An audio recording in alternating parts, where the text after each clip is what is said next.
Okay, I'm going to now demonstrate project 1.3, which is where we're going to be able to show how we can shift our fully intense colors and change the nature of these colors in terms of their value, right, and in terms of their intensity. So we go from the fully intense colors out of the tubes, which reflect the colors in the kit, many of the colors in the kit. We'll be adding some white as we go along to lighten and lessen the intensity of these colors. That's called a tint. When we get towards the middle here, the 5, 6, 7, 8 boxes, we call them tones because we're going to be adding the complementary color to gray those colors and slightly darken them. And then for the last 4 boxes, we'll be creating shades where we add black. Right? Now you are, because these projects in project 1.1, 1.2, 1.3 are connected, you're going to be referring to your color wheel, right? Because when we make tones, we need to look across the color wheel, right? The colors that are directly across the color wheel are called complements. So for violet, right? Violet, or what some people call a purple, for example, straight across, that complement is yellow. In this case, the violet we would use for the warm would be cadmium yellow medium, right? So when you are making a tone, you are going to be going across the color wheel. I'm going to demonstrate how to do this for one of the colors. Okay, I'm going to be using dioxazine purple from the kit. This schematic, which you have an image of and a video of how to lay it out, and then how to start this, shows you the colors that you'll be using.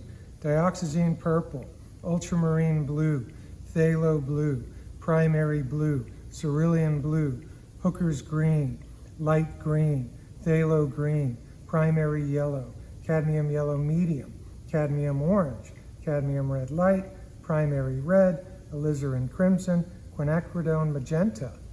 So those colors are from the kit. So for project 1.3, we get to leave a little bit of that color mixing with those 6 primaries and get a feel for what it's like to actually use some pre-mixed colors. So I'm going to take this away, and you're going to see now the schematic without anything on it. The process again, right? On the left side here, you're going to have a value scale. You know how to make a value scale because you made one for project 1.2. Right, here we have 12 boxes going from dark to light or light to dark. Again, at the top is where you would put in those boxes the color that you're working on, right? Here again, I'm going to be using dioxazine purple, right? So I have here the palette paper again that I'm using. I'm going to need some white at some point soon, and some black when I get down to the shades. Referring again to my color wheel, dioxazine purple.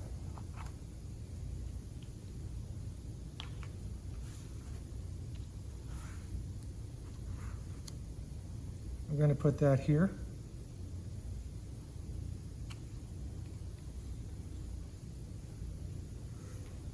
And that purple is called dioxazine purple. That's the name of it. That falls in the violet range, right? So I'm looking closer to that's closer to a violet like this, or somewhere in here. I'm going to go across the wheel to my cadmium yellow medium, right? Because yellow is the complement of the violet, or in this case, what's called dioxazine purple, right? So I'm going to have this yellow laid out here for when I get to my tones.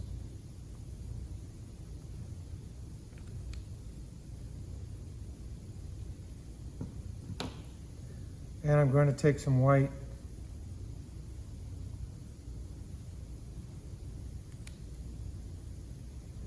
and I'm going to take some black. Don't need too much of that. The first thing you want to do, knowing what color you're working on, you have it labeled dioxazine purple. You're going to paint that into the box here. so you know what that color looks like when it's fully intense. Fully intense here is from the tube of paint. If we were color picking on a digital application, then we could just pick that fully intense color quite easily, right? So what do I want to do? I want to start here with the lightest tint of dioxazine purple. So I am going to take some of this purple, just a bit, and mix it into the white. So I need a lot more white to start.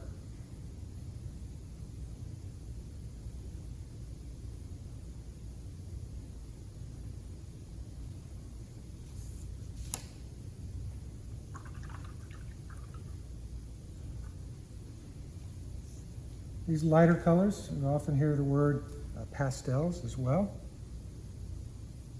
So I have a really light dioxazine purple. This light, very light, should match up with the grayscale band, of which you know how to make from Project 1.2, as I said, right? I want to go ahead and touch a little bit more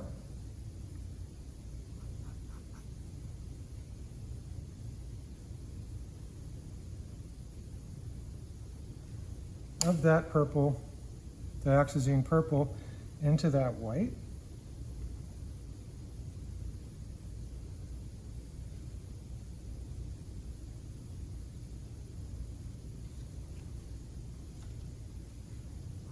Just a little bit more.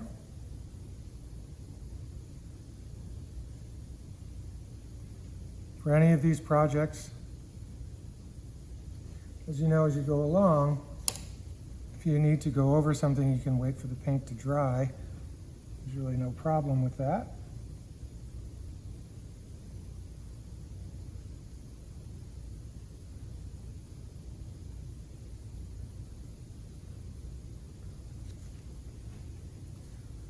Now a little bit more purple, dioxazine purple.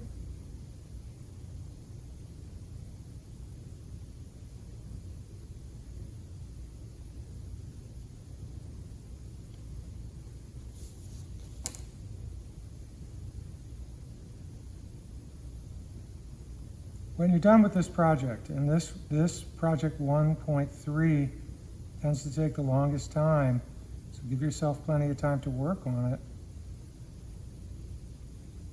you're going to have a very good understanding of how you can adjust your color from the full intensity as you work your way down. Here when we get to box number 5 along here, now we're going to start to bring in to that mixture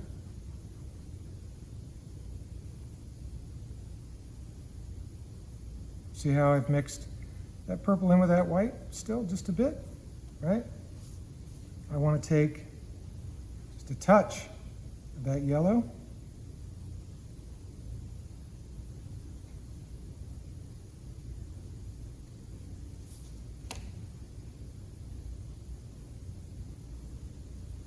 And that provides a slightly darkening, also what we call a gray. Begins the process of graying that down. Bring a little bit more yellow. I want to grab a little bit more of that dioxazine purple.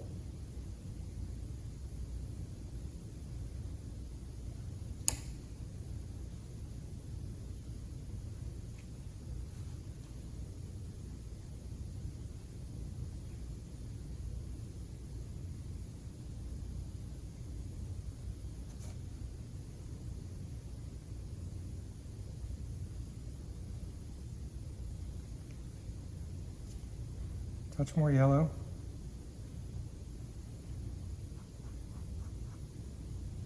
Touch more of the dioxazine purple.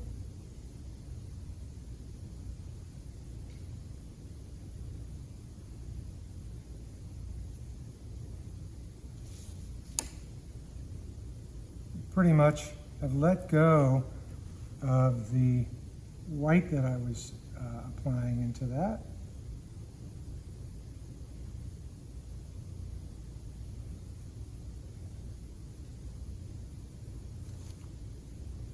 And then finally, let's just grab a little more of that purple.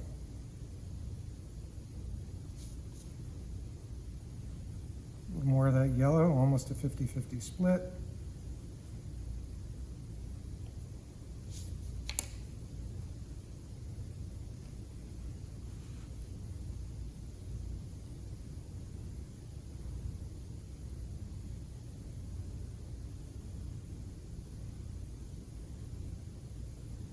You can see I'm matching these up as I go along.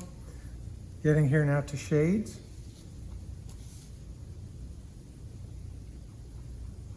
Take my purple, kind of keeping it here on this side. My yellow.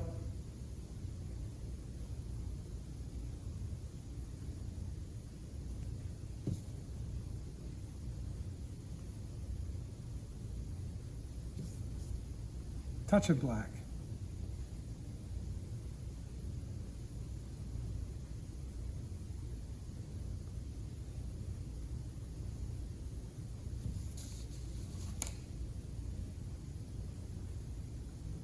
Been able to just do this, and for the most part, not dip my brush into the water.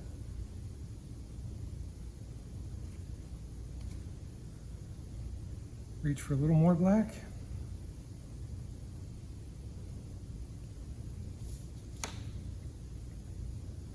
Taking my brush again, that mixture.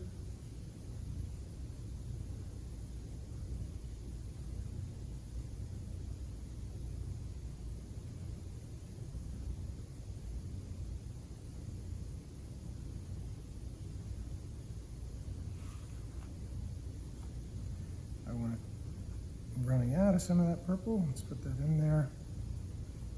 Not reaching for any more of that yellow, just some black. I still have some of that mixture.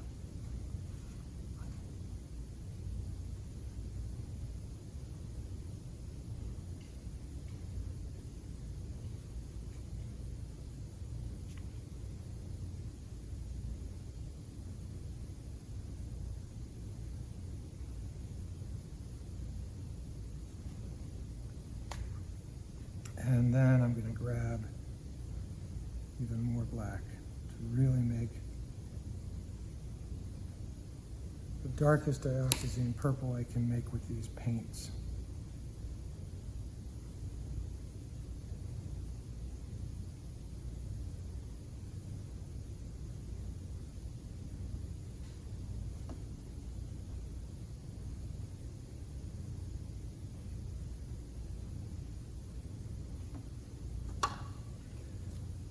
So again, you're going to continue that process for each of the colors that are listed for this project, right? Putting it fully intense, working your whites into it, more white, gradually lessen the white, grab the complement across the color wheel, adding some of that complement, and then a little more, and then working your way into adding the black for the shades as you go down. So when you're done, you'll have a really nice chart showing the variations, right, of the value of the color, lightening it, graying it out and slightly darkening it, and then darkening it with a shade. And then also that means you're changing the intensity from what the color looks like out of the tubes and the many ways that it can change.